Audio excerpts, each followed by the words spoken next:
तो दोस्तों हमने केस स्टेटमेंट सीख लिया है। तो अब इस लेसन में मैं आपको केस स्टेटमेंट के ऊपर एक असाइनमेंट दे रहा हूँ, एक नहीं बल्कि 2 असाइनमेंट दे रहा हूँ। दोनों भी असाइनमेंट आपको सॉल्व करनी है, खुद से ट्राई करना है, और नहीं आया तो एनीवे मैं आपको सॉल्व करके दिखाने वाला हूँ। इसी लेसन में मैं वीडियो लेसन में एक्सप्लेन भी करने वाला हूँ उसका आंसर। लेकिन पहले असाइनमेंट आपको मैं क्वेश्चन पूछता हूँ, फिर आप पॉज कीजिए इस वीडियो को, क्वेश्चन सुन लीजिए, पॉज कीजिए and then try to solve yourself using case and some operators. मैं आपको ऑपरेटर्स की भी आइडिया दूंगा, और उसके बाद फिर नहीं सॉल्व हुआ तो I am there to help you, don't worry. मैं सॉल्यूशन भी इसी वीडियो में आपको बताने वाला हूँ। तो पहला क्वेश्चन क्या है, मुझे पहले असाइनमेंट मेरी है केस स्टेटमेंट यूज़ करना है एंड और ऑपरेटर आप यूज़ कर सकते हैं। स्टॉक स्टेटस निकालना है मुझे। So we will classify products based on quantity available. मुझे क्वांटिटी अवेलेबल में स्टॉक स्टेटस डिफाइन करना है। मेरे पास जो टेबल अवेलेबल है, मैं एसक्यूएल में एक बार टेबल दिखा देता हूँ आपको। पूरा टेबल आपको पता है, ये हमारा टेबल है, इसी पे ही हम असाइनमेंट ले रहे हैं, कोई अलग सा टेबल नहीं है। तो मेरे पास जो क्वांटिटी अवेलेबल कॉलम है, इसके ऊपर मुझे अलग अलग, जैसे हमने इसके पहले दे दिया था कि प्राइस के ऊपर हमने स्टेटस ले लिया था, एक्सपेंसिव कौन सा प्रोडक्ट है, अफोर्डेबल कौन सा प्रोडक्ट है, राइट। इस बार हमें क्या करना है, देखिए, in stock if quantity is 10 और मोर। अगर क्वांटिटी 10 या 10 से ज़्यादा है तो हमें मेंशन करना है कि भाई वो इन स्टॉक है, राइट। उसके बाद अगर क्वांटिटी बिटवीन 5 to 9 है तो लिमिटेड स्टॉक है, ऐसा हमें स्टॉक का स्टेटस पता चले, एक स्टॉक का स्टेटस कॉलम आ जाए। और तीसरा है भाई आउट ऑफ स्टॉक, अगर वो 5 से कम है तो। 3 कंडीशन है। अगेन वैसे ही केस स्टेटमेंट यहाँ पे यूज़ करो जैसे मैंने किया था। एक असाइनमेंट मैं दे रहा हूँ। रिजल्ट क्या आना चाहिए, चलिए आउटपुट दिखाता हूँ। इस तरह से आउटपुट आना चाहिए। आउटपुट भी मैंने दिखाया ताकि आपको आइडिया आ जाए कि भाई मैं चाहता हूँ कि अगर उसकी क्वांटिटी 10 है तो इन स्टॉक, 10 से ज़्यादा है तो 10 और 10 से ज़्यादा है तो सारे के सारे इन स्टॉक दिखाई दे रहा है। भाई 10 और 5 के बीच में है तो यहाँ पे दिखाई दे रहा है, ये जो है 8 क्वांटिटी है, राइट, ये 8 है तो इसका आ रहा है लिमिटेड स्टॉक। क्लियर है। और अगर वो अगेन इन स्टॉक है, और अगर उससे भी कम है, इसमें इतना ही फिलहाल, लेकिन अगर उसमें भी कम है, हमारे पास सपोज़ कोई क्वांटिटी ऐसी जो कि 5 से भी कम है, हमारे डेटा में देखते हैं 5 से भी कम है, 5 है, 5 से भी कम नहीं, 5 है, तो 5 से अगर कम है, मैं लेस देन 5 का ही ले लेता हूँ, चलो ठीक है। तो 5 से कम है तो वो आ जाएगा बेसिकली क्या, किस में हमें देना है, क्या कंडीशन है, दैट इज़ इन पीपीटी मैंने मेंशन कर दिया, एक बार उसे देख लेते हैं। वो है आउट ऑफ स्टॉक, मतलब हो गया, लेस देन 5 है तो आउट ऑफ स्टॉक है, soon, right, out of stock soon, sorry ऐसा लिखना है हमें, out of stock soon, not out of stock, क्योंकि पूरा का पूरा 0 हो गया तभी आउट ऑफ स्टॉक आएगा। सो ये हमें 3 स्टेटस देने हैं। तो इसके लिए स्टार्ट करिए, पॉज कीजिए इसको और स्टार्ट कीजिए। दूसरा भी मैं एक असाइनमेंट आपको यहाँ पे समझा देता हूँ, फिर उसका भी आंसर एक साथ बता दूंगा। सो दूसरा असाइनमेंट ऐसा है कि check if the category name contents, ध्यान से देखिए, इसमें क्या यूज़ करना है वो भी मैंने बताया, लाइक ऑपरेटर यूज़ करो, वहाँ पे एंड और यूज़ करो ऑपरेटर, यहाँ पे लाइक ऑपरेटर यूज़ करो इसे सॉल्व करने के लिए। सो कंडीशन क्या है, check if category name contents electronics, अगर वो इलेक्ट्रॉनिक्स है कैटेगरी नेम में तो इलेक्ट्रॉनिक आइटम्स शो करे, कंटेंट्स इलेक्ट्रॉनिक्स तो इलेक्ट्रॉनिक आइटम शो करे कैटेगरी को। अगर वो फर्नीचर है तो फर्नीचर आइटम शो करना है, एसेसरीज है तो एसेसरी आइटम शो करना है यूजिंग लाइक। तो इलेक्ट्रॉनिक्स है तो इलेक्ट्रॉनिक आइटम शो करो। ओके, इस तरह से ये देखिए, मुझे चाहिए कैटेगरी मेरे कॉलम, और इलेक्ट्रॉनिक्स के आगे इलेक्ट्रॉनिक आइटम लिखा है, एसेसरीज के आगे एसेसरीज आइटम लिखा है, फर्नीचर के आगे फर्नीचर आइटम लिखा है, लिख के आ जाए ये ऐसा, right. Look at that now, so this is what I want. तो ये कैसे कर सकते हैं, ये आपको अभी थोड़ा सा लगाना है अपना खुद का दिमाग और चालू करना है, इसे सॉल्व करना। It's your time guys, it's your time to go ahead and solve it. I am going to take a pause, like आप पॉज ले लो, मतलब वीडियो पॉज करो। अब मैं सोल्यूशन बता रहा हूँ, let's move on to solution. तो पहले मैं यहाँ पे आ जाता हूँ और मैंने पहले केस लिख के रखी है जो कि यहाँ पे आपको पता है क्या करना है, राइट। ये केस मैंने यहाँ पे इसलिए लिख के रखा है ताकि आपको थोड़ा सा क्लियर हो जाए हमें कि भाई यार क्या करना है, यहाँ पे सामने दिखाई दे। तो पहले तो हम लिख देंगे सिलेक्ट, अगेन मैं लिख दूंगा product name product underscore name comma, आगे लिखेंगे यहाँ पे कैटेगरी। इस बार कैटेगरी कॉलम चाहिए क्योंकि कैटेगरी के ऊपर ये करना है हमें बेसिकली, नहीं इस बार कैटेगरी नहीं, पहले हमें किसके ऊपर करना है, क्वांटिटी के ऊपर करना है। सो क्वांटिटी कॉलम लीजिए, कैटेगरी वाला सेकेंड है, मतलब इसके बाद का असाइनमेंट है। सो हमें क्वांटिटी पहले लेना पड़ेगा, राइट।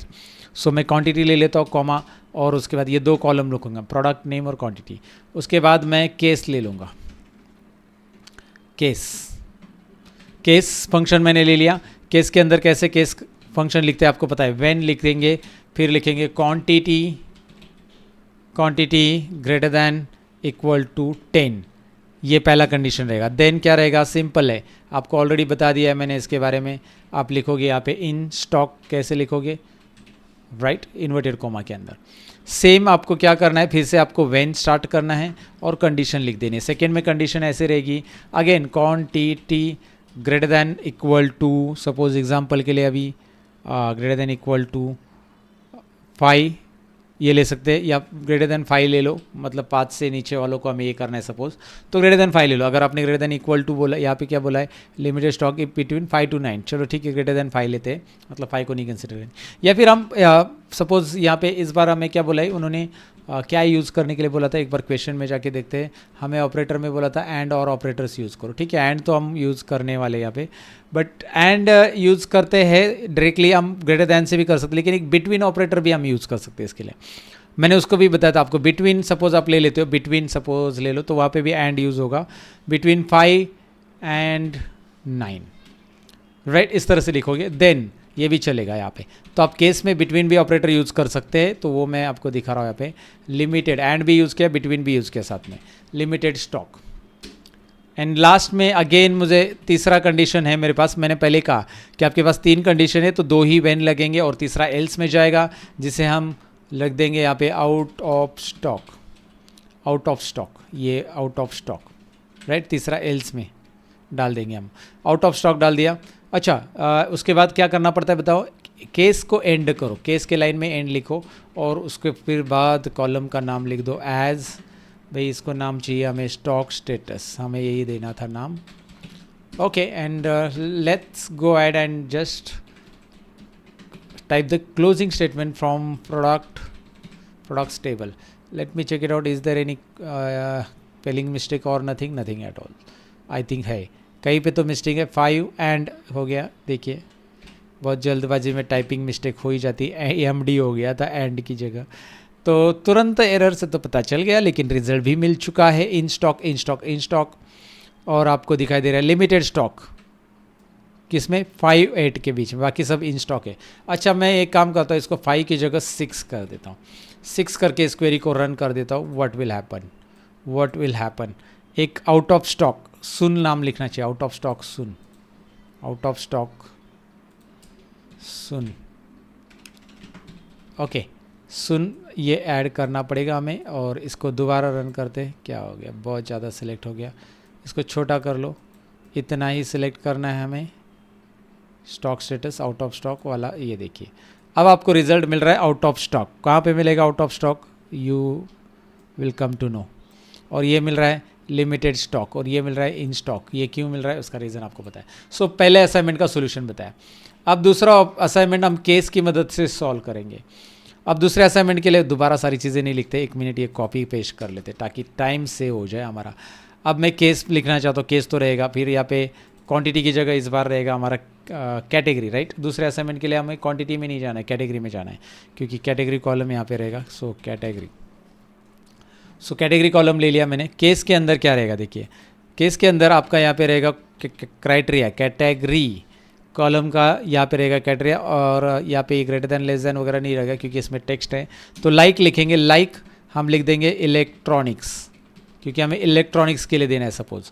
सो इलेक्ट्रॉनिक्स लिखेंगे, और इलेक्ट्रॉनिक्स में आप पूरा इलेक्ट्रॉनिक्स वर्ड ले रहे हो तो आप एक तो स्टार पहले डाल सकते, मतलब परसेंटेज पहले डाल सकते हैं, एंडिंग में डाल सकते हैं, तो पहले ही डाल दो, मतलब एंडिंग में डाल दो ताकि वो इलेक्ट्रॉनिक्स, इसका क्या मतलब होता है परसेंटेज का, मैंने आपको पहले समझाया।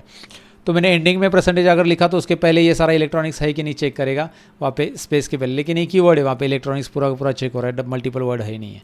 तो इसको क्या देना है मुझे, इसको देना है इलेक्ट्रॉनिक आइटम, मुझे इसकी कैटेगरीज करना है ना। सो ये इलेक्ट्रॉनिक आइटम करके मेंशन करना है इसको, इलेक्ट्रॉनिक आइटम यार आइटम, ठीक है राइट।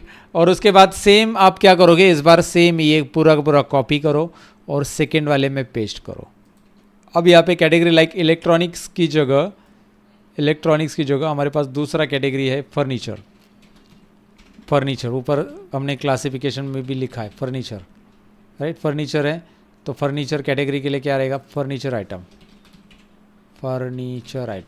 और लास्ट और एक कैटेगरी थे एक्सेसरीज आइटम, मैंने आपको बताया था स्टार्टिंग में ही, तो वो भी आपको याद रहेगा। तो हम इसे डाल देंगे एल्स में, क्योंकि हमारे पास 3 ही कंडीशन है, अगेन एसेसरी आइटम जो रहेगा वो एल्स में आ जाएगा। ACCESSOR बराबर है and item, right. Accessory item, फिर स्टॉक स्टेटस की जगह इसका नाम रखेंगे कैटेगरी न्यू, कैटेगरी स्टेटस ही डाल देते, चलो category status. And let's have the output of this. Now look at here, got it? So wherever you are getting electronic, that is electronic items. Wherever you are getting accessory item. Wherever you are getting furniture, it is furniture item. So we can show the result as for our requirement. तो ये like का use करके मैंने दोनों भी assignment में solution बता दिया। ऐसे आप कुछ असाइनमेंट ले सकते हैं, खुद से सॉल्व कर सकते हैं, खुद से ट्राई कर सकते हैं। अच्छा, एक असाइनमेंट आपको देता हूँ कि भाई इन ऑपरेटर की मदद से आप कर सकते हो। तो इन ऑपरेटर की मदद से आप केस स्टेटमेंट यूज़ करके ट्राई कर लो, खुद से कुछ असाइनमेंट तैयार कर लो, ट्राई कर लो। ऐसे ऑपरेटर्स यूज़ करके मैंने एक और असाइनमेंट आपको दिया है जिसका सोल्यूशन मैं नहीं बताता हूँ, but you just try with in operator. कहीं ना कहीं पे नहीं सोल्यूशन मिला तो there is a Google and ChatGPT, you can take the help from them. And how to use in operator inside case statement, आप अपना डेटा प्रोवाइड करो उसे, वो आपको बता देगा अगर आपको नहीं मिला तो। But try to solve yourself, like don't depend on me, don't depend on anyone else, try to find out answer yourself, and that is the best part. If you want to become a data analyst, if you want to become a SQL developer, you need to solve your problems yourself, guys. तो चलिए, इस lesson में जो चीजें आपने सीखी उसके ऊपर आप प्रैक्टिस जरूर करोगे, और आपने कुछ चीजें नोट डाउन भी करके रखी होगी तो उसे दोबारा पढ़ लेना। और साथ ही में अगर आप ये 30 डेज SQL माइक्रो कोर्स का सर्टिफिकेट लेना चाहते हो तो डिस्क्रिप्शन में एग्जाम की लिंक है। हर एक दिन का एग्जाम हम कंडक्ट करने वाले हैं, तो आज के दिन की भी एग्जाम की लिंक डिस्क्रिप्शन में, जरूर एग्जाम अटेंड कीजिए और आपका स्कोर मुझे कमेंट में लिख दीजिए, जो भी आपने स्कोर अचीव किया है। आप एग्जाम अटेंड करने के बाद जो भी स्कोर मिलता है वो कमेंट करना ना भूलिए। साथ ही में इस वीडियो को लाइक जरूर कीजिए, लाइक कीजिए, शेयर कीजिए अपने दोस्तों के साथ जिनको SQL सीखना है, क्योंकि इतना डिटेल SQL आपको शायद YouTube पे मिलेगा, तो ये फ्री में मिल रहा है। तो अपने दोस्तों के साथ जरूर शेयर कीजिए और जरूर कमेंट में भी बताएं आज का सेशन, आज का लेसन कैसा लगा आपको। मिलते हैं नेक्स्ट लेसन के अंदर, तब तक के लिए अपना ख्याल रखिएगा, बाय बाय।